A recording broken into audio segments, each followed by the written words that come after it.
Hey guys, welcome back to Clownfish TV. This is Kneon. I am here with Geeky Sparkles. Hello. And we're going to talk about Game Informer shutting down. This is the GameStop-owned print magazine and website, news website. And it is the last of the video game magazines. Remember those? Those were a Once thing. upon a time. Oh God, good memories. Those were a thing for a very long time, and now it's over. And everybody got canned. And we're going to talk about. We're going to look at some reactions, and I think we're going to talk about kind of the state of not just video game journalism, but pop culture journalism, because it's very hard to make money at it. No, especially now. Especially now. Especially in the last like 9-10 months. You know, I mean, selling print publications, selling magazines is hard enough, right? But if you have a website, you're doubly screwed. You're doubly screwed. So I don't even know what the solution is. I mean, meanwhile, we've got individual YouTubers and influencers making money, but yeah, just nobody wants to pay for news anymore. And again, this is a GameStop owned thing, but it is a much bigger problem, and we're going to have more gaming journalists out of work.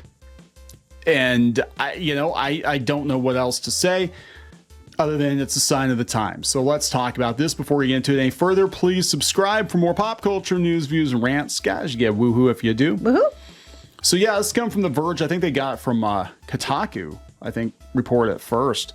But The Verge says Game Informer shutting down after 33 years. 33 years. Dang, I know it's been around for a long time. I mean, that's what I actually knew about.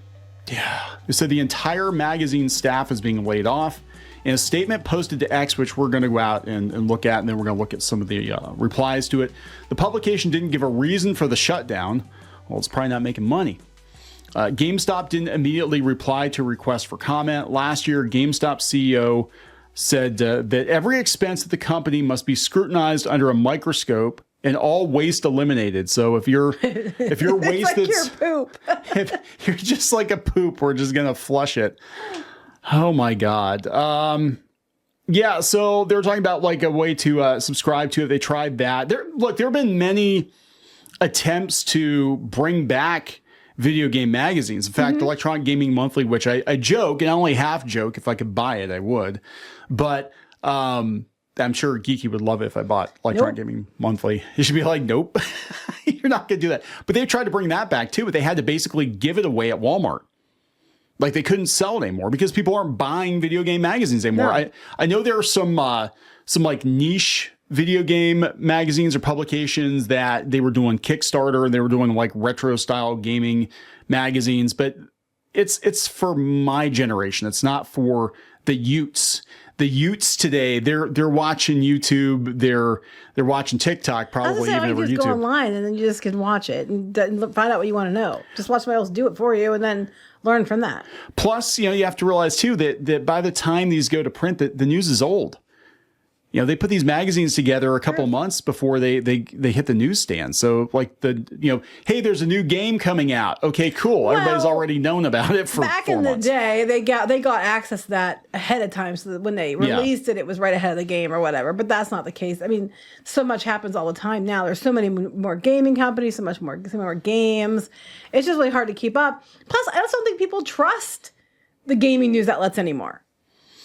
Yeah, they don't. I think that's a big part of it. And I don't know about Game Informer particularly, but all these websites, the Kotakus and the Polygons and every once in a while they do a journalism, but there are so many corrupt journalists working for these publications. Apparently they're eating each other now. There's that one comment on here. Is it which comment are we looking at? Was it the IGN one? Is that was this post? Oh God, yeah. No, I forgot about that. IGN actually they actually put a heart emoji. I don't know if it's in here.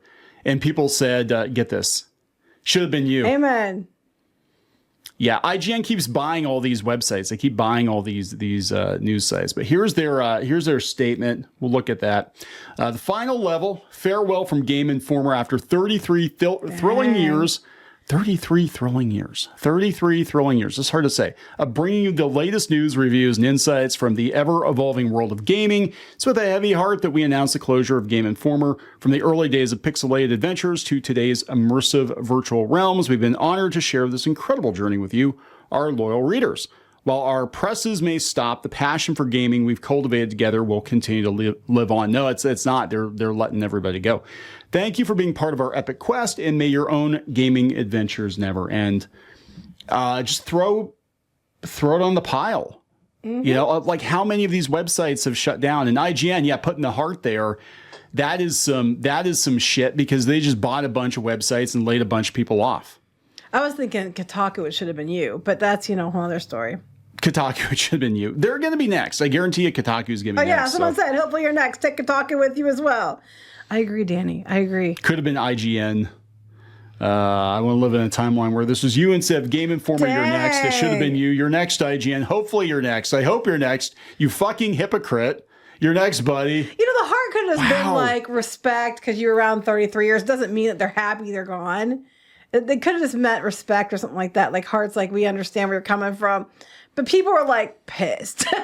You're like, it's almost like you're dancing on the corpse of your competitor. I mean, you should, if it was because of respect, it should have like rethought how you posted that. Right. Truly the end of an era. Yeah, I remember the Transformers cover. I remember that. God, I remember a lot of these. Now, I used to read Electronic Gaming Monthly more than I did Game Informer, but... Yes, I know. That's why you want to buy it. Well, there you go. You can buy Game Informer now. Can I buy Game Informer? See, here's the thing. How would this even work? Like I'm trying to think like how you could even do this in current year. How can you make gaming journalism work in current year? And I think YouTubers and podcasters have already kind of given us the answer. There was, what was the one group? I think it's Second Wind or Second Life or something like that. That they're this group of former video game journalists. Now they're all fighting with each other, but they were making like $50,000 a year on Patreon, or $50,000 a month. I'm sorry. Now? Huh? They're fighting with each other now? Yeah, they're fighting with each other now. Look, Matt Mercer commented. He said, been reading since the beginning. Same as you. Yeah. 33 you like Matt are old. Sorry.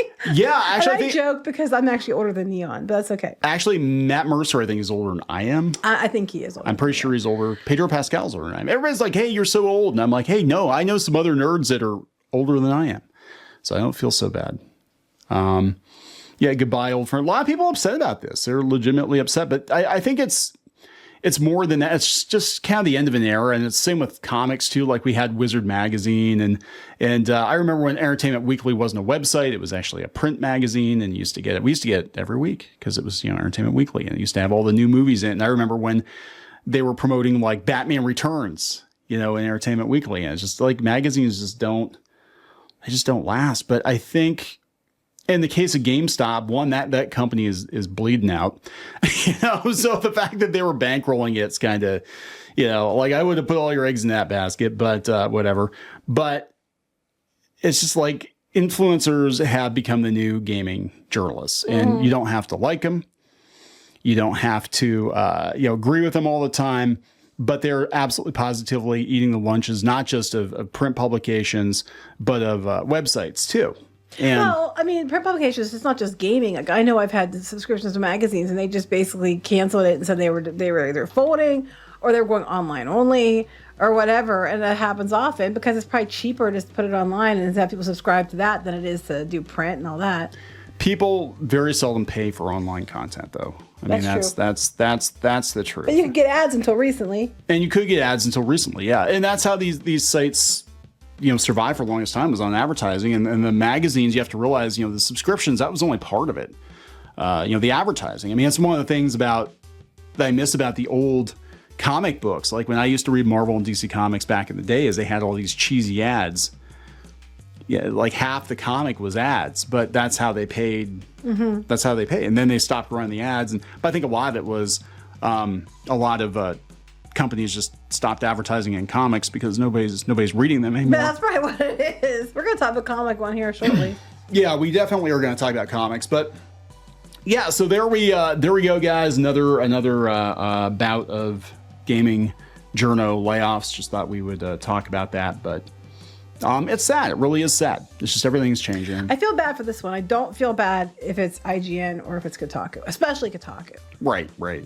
Yeah, especially Kotaku. Their demise can't come fast enough. So there will be a literal party. There will be a celebration. It's not just us. It's not just us. They have just burned so many bridges all around.